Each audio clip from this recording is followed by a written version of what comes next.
Dahil ganun po ka-effective ang aloxacin. So 5 days po. Just kulungan para makapahinga siya. Normal na naman din po siyang kumain po. So kitang-kita yung puti ng ipot. And then matamlay po siya, hindi nagtutunaw. Ito po ang magaling na subuko na panggamot. Ganyan po, tandaan nyo yung appearance sa ipot. Basta ganyan, may problema ho yung inahin. Tinatamaan dyan yung may edad ng inahin. Kahit bata, meron din po. Depende sa challenge. Second day po nitong binigyan natin ng aloxacin. Kahapon, isa nung umaga, isa sa hapon. O, yan po ang ipot. O, tingnan po natin kung kakain siya. Sige nga, pakibigyan mo ng konti. Ang pagpapakain po, konti lang. O, breeder pellet po, binibigay ko para siguradong magtutunaw siya. Yun po, kumakain na. Dahil ganun po ka-effective ang aloxacin. So 5 days po, obserbahan natin. Ngayon ay second day pa lang. Kumakain na, tingin ko safe na po ito. Yun po, inubos na niya kanyang pakain. So umaga po ngayon, susubuan na ng aloxacin uli.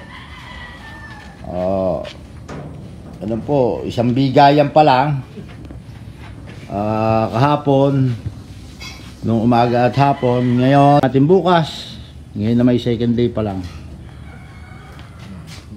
Lagi pong may malinis sa tubig na available dapat. Ito na po yung day 3 na hand pullet na ito na ating ginagamutan. Pantatlong araw ng ating aloxacin. Tingnan po natin yung kanyang droppings. May iba na ho. Nawawala na yung puti-puti. Bumubuo na.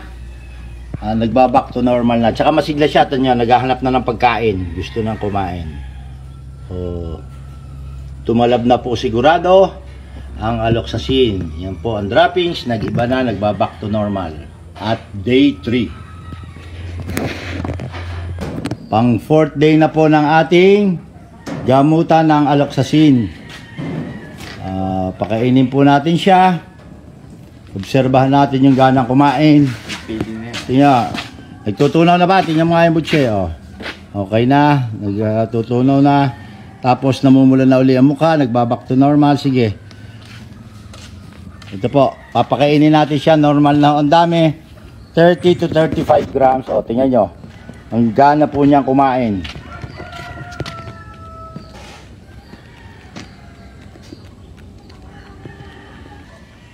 Gana pong kumain, sinaid na po niya yung normal na dami ng kanyang pagkain. Meron po naiwan ng isa, sayang. Yan. Yan po. Sige.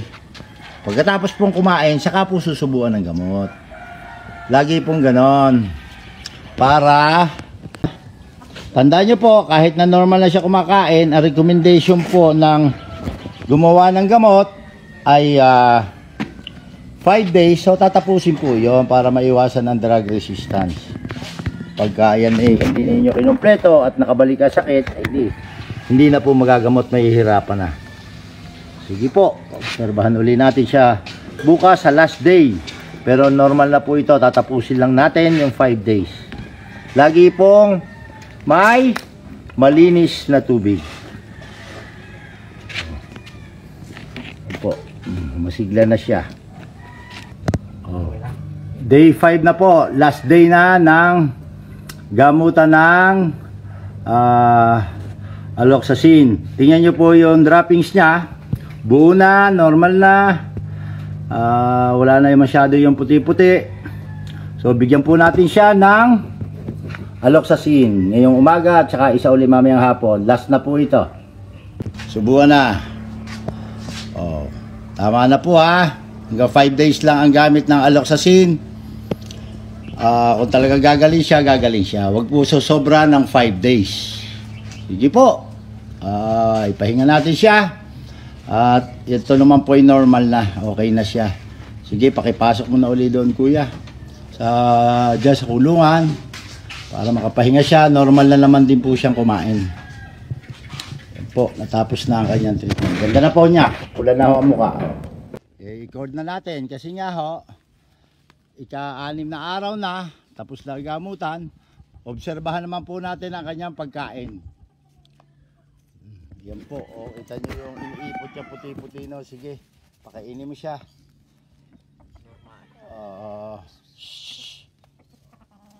Yan po, ha. Kita ninyo yung efficacy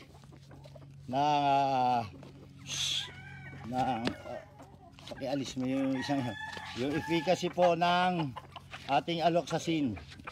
Ayo, back to normal na siya, pamumuhay. Oh. Kumakain na po uli siya ng 30 to 35 grams po. I-cord muna natin siya para totally sumariwa.